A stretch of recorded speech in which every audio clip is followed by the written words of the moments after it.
మా ఇంట్లో ఎవరో వచ్చి బలవంతంగా ఎలాగండి జొరబడతారు? మేము కష్టపడి కట్టుకున్న ఇంట్లో నువ్వెవరయ్యా నువ్వొచ్చి జొరబడతావు? ఏం రైట్ ఉంది? మేమేమైనా ఇల్లీగలా? నువ్వు ఆ మాట చెప్పేసి మమ్మల్ని బయటికి పంపించేసేయి. అది కాదు కదా! ఇక్కడ నువ్వేం చేస్తాను క్లారిటీ ఉందా పోనీ? పలానా పని నేనిక్కడ చేస్తాను కనుక మీరెళ్ళిపోవాలని ఆళ్ళకి కూడా చెప్పు.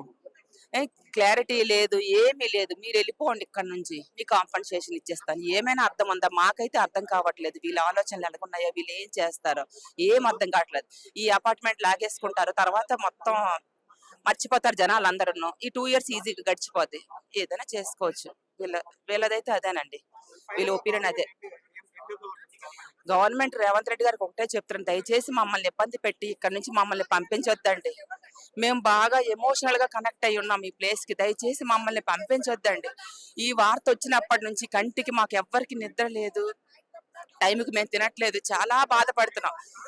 మా ఇల్లు బుల్డోజర్ తెచ్చి కూలిస్తారు అంటే ఆ బాధ అది ఊహించుకోండి మీరు. మాకెలాగుంటది మేము కష్టపడి కట్టుకున్న ఇల్లు.